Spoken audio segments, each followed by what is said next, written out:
Mutual fund units को redeem करने से मिला कोई भी प्रॉफिट कैपिटल गेन कहलाता है, और जब ये गेन रियलाइज होता है यानी कि आप यूनिट्स हायर प्राइस पर बेचते हैं तो इस पर आपको कैपिटल गेन टैक्स देना होता है। सभी डेट फंड्स में टैक्स के लिए जो सबसे पहली चीज देखी जाती है वो है होल्डिंग पीरियड।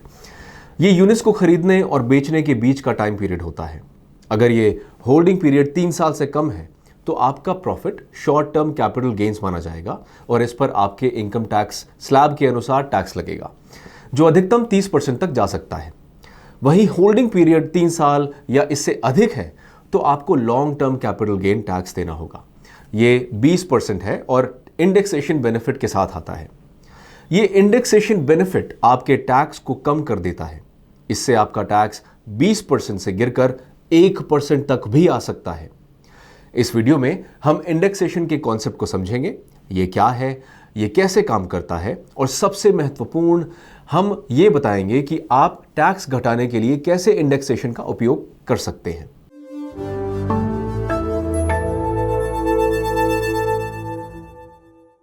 इंडेक्सेशन एक टेक्निक है जिसके थ्रू गवर्नमेंट्स और ऑर्गेनाइजेशंस एसेट प्राइसेस को करंट प्राइसेस के साथ अलाइन करती हैं। दूसरे शब्दों में इंडेक्सेशन को एक इन्फ्लेशन एडजस्टर के रूप में देखें, जो गुड्स एंड सर्विसेज के प्राइसेस को प्री डिटर्मिन इंडेक्स के आधार पर मॉडिफाई करता है। ये प्री डिटर्मिन इंडेक्स कुछ भी हो सकता है, बट मोस्टली ये करंट इकोनॉमिक कंडीशंस जैसे कि inflation, cost of living, wages, input prices और दूसरे मैक्रो इकोनॉमिक फैक्टर्स के बेसिस पर बनाया जाता है। म्यूचुअल फंड्स के केस में इंडेक्सेशन यूनिट्स के परचेज प्राइस को एडजस्ट करके डिसाइड किया जाता है।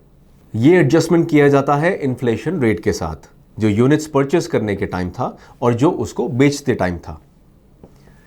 फॉर्मूले के according index cost of acquisition होती है purchased price multiplied by index value in the year of sale and divided by index value in the year of acquisition. अब सवाल यह है कि ये इंडेक्स वैल्यूज क्या है। यहां जिस इंडेक्स की हम बात कर रहे हैं ये कॉस्ट इन्फ्लेशन इंडेक्स या CII है। CII वो नंबर है जो central board of direct taxes हर साल नोटिफाई करती है। CII कीमतों की सामान्य दिशा को दर्शाता है, जो कि इंडिया के केस में जनरली ऊपर ही रहती है। ये देश में महंगाई के ट्रेंड को बताती है। CII हर साल में एक बार अधिसूचित होता है और अपडेटेड इंडेक्स वैल्यूज और प्रीवियस ईयर इंडेक्स वैल्यूज आपको इनकम टैक्स की वेबसाइट पर मिल जाएंगी, जिसका URL वीडियो की डिस्क्रिप्शन बॉक्स में दिया हुआ है। CII को कैलकुलेट करने के लिए पिछले साल के कंज्यूमर प्राइस इंडेक्स के मंथली वैल्यूज का एवरेज करके उसका 75% वैल्यू लिया जाता है। इसलिए फॉर्मूले के अनुसार साल 2021 की CII 2020 की CII के 75% के बराबर है। लेकिन इस सब का सार यही है कि cost of inflation index different asset categories के कैपिटल गेन्स को इन्फ्लेशन के लिए एडजस्ट करने में इन्वेस्टर्स की मदद करता है। इससे इन्वेस्टर्स की टैक्स लायबिलिटी कम होती है।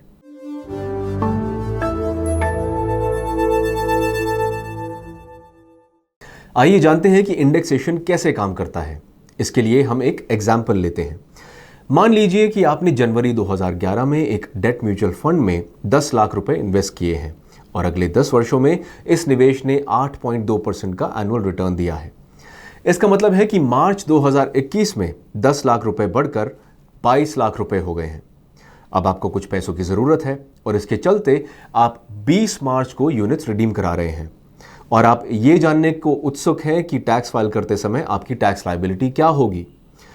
अब इसके पहले कि हम इंडेक्सेशन की तरफ देखें, पहले ये जानते हैं कि बिना इंडेक्सेशन के टैक्स कैलकुलेशन कैसे होगी। तो आपकी परचेसिंग प्राइस 10 लाख है, सेल वैल्यू 22 लाख है, 22 में से 10 माइनस करें तो बचते हैं 12 लाख, जो इस ट्रांजैक्शन के लिए लॉन्ग टर्म कैपिटल गेन है।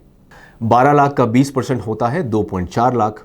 बिना इंडेक्सेशन के आपको इतना टैक्स देना होगा, लेकिन इंडेक्सेशन को धन्यवाद दीजिए कि आपको टैक्स के रूप में इतनी बड़ी राशि नहीं देनी होगी। हम इंडेक्सेशन का फायदा उठा सकते हैं। इसका मतलब है कि हमें अब 10 लाख रुपए की इनिशियल परचेज प्राइस को इंडेक्स्ड परचेज प्राइस में बदलना होगा। इस वीडियो में हमने पहले एक छोटा सा फॉर्मूला बताया था जिसमें सेल ईयर इंडेक्स और परचेस ईयर इंडेक्स था। हम उसी फॉर्मूले से ये कर सकते हैं। म्यूचुअल फंड यूनिट्स जनवरी 2011 में खरीदे गए थे और मार्च 2021 में बेचे गए।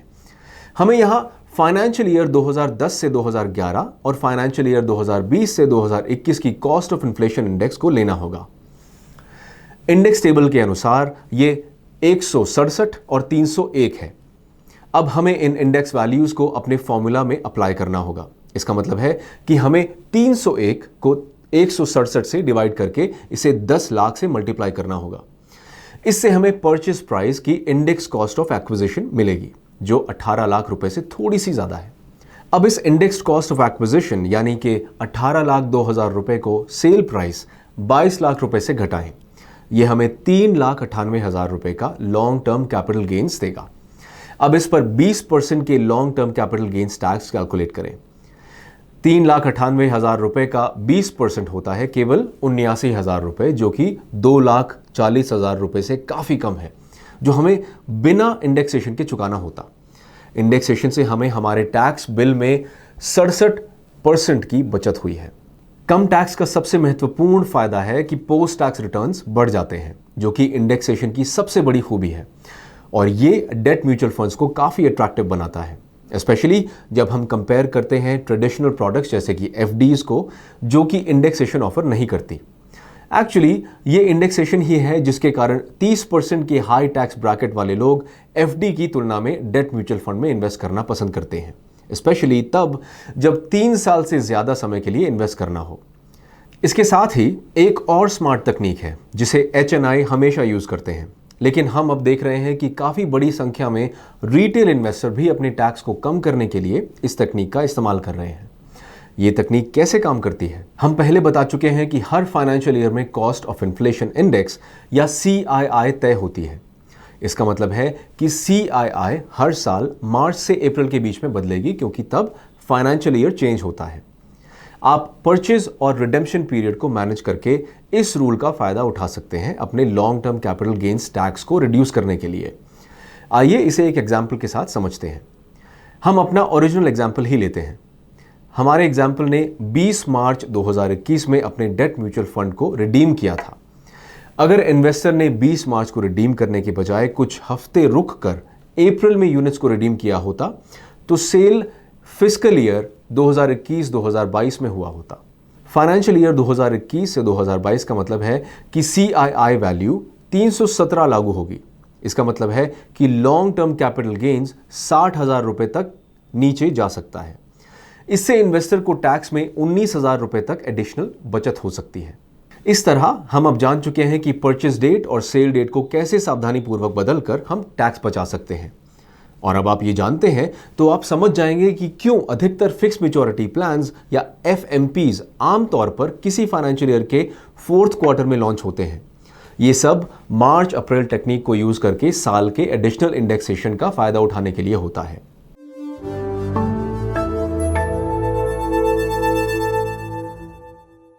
इंडेक्सेशन एक इंपॉर्टेंट और इफेक्टिव टूल है जो लॉन्ग टर्म कैपिटल गेन्स पर आपकी टैक्स लायबिलिटी को कम कर देता है और डेट म्यूचुअल फंड्स को अट्रैक्टिव बनाता है। वास्तव में इंडेक्सेशन केवल डेट फंड्स के लिए ही नहीं यूज होता, ये लैंड एंड बिल्डिंग, गोल्ड आदि जैसे दूसरे एसेट्स में भी इन्फ्लेशन इंडेक्स प्राइस को कैलकुलेट करने में यूज होता है।